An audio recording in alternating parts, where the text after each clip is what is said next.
Hey, fam. So this trade didn't fail because the setup was bad. It failed because I became overconfident in my analysis. Right. I thought we had completed the Elliott wave cycle. When I woke up this morning, I'm like, "Oh, Elliott wave cycle's over." Then when I saw price broke above the trend line and broke above our ORB for the day, it confirmed the story that I believed was happening. That Elliott wave was complete, and we were going to get this ride all the way up. So at that moment, I pretty much stopped checking my analysis, right, and started trusting it blindly because I'm like, this is a winner. Period. The problem, it wasn't the Elliott wave itself, right? The problem was that I freaking miscounted the wave. Okay, let me show you what I'm talking about. As you see, we have one, two, three, four, five, six, 7, 8 points in the Elliott wave, ending off here, right? What I learned this morning is that I miscounted it. Period. Point blank. I miscounted it because what I learned is that it's not the 8 point moves; it's the five impulses. So when I thought the end of the 8 point move, I'm thinking, oh, the five impulses is done. But no, five impulses, as in one, two, three, four, and then we got the fifth one today. Okay. And because I was confident in that count, I thought we were already at the fifth. I was very confident in the trade. I did not set any stop losses. I let it go. I literally let it go. And let me show you why. So here, as you can see, we had all the confirmations I needed. Okay. We got broken up by the ORB.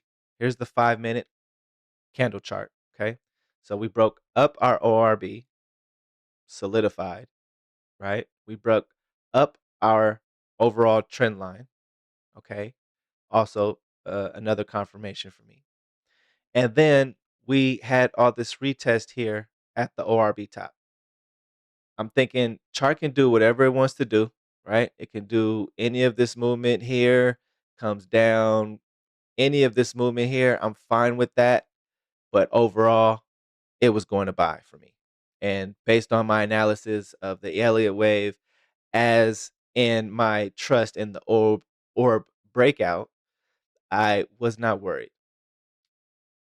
That kicked my ass today. So this is obviously where the trade gets dangerous for me, right? Because my analysis, I believe, is correct. My hubris is there because of my analysis and because I was confident in that count that I did on the Elliott wave. Period. Point blank. I was confident in that count. And if you know anything about the Elliott wave, you know that it's a really good signal. Okay, it's a really good um, form that happens in the market, and it's 95% accurate. Okay, one idea became so convincing that it pushed like everything aside. That idea that we broke not only the trend, but we were at the end of our Elliott wave, et cetera, et cetera. I just became overconfident and I didn't follow anything else, i.e., I didn't take partial loss, right? I didn't I didn't say, "Hey, okay, it's gonna break down. Let's stop here and let's see how far it comes down." I didn't do anything. I just sat and watched blind faith that it was going to work out and go in my favor. Okay. Overconfidence doesn't feel reckless, right? It feels like clarity when you're at that moment. For real. When you're convinced you're right, you stop managing your risk, not consciously, but subtly, which is what I did. And then that analysis is not analysis anymore, right? It's hubris. And the worst part for me is that it wasn't until after the trade that I went back, recounted the moves of the Elliott wave, and realized I was off in my count. I indeed only saw One, two, three, four impulses down, not the fifth. Had I known that, I wouldn't have been so hubris in my trade.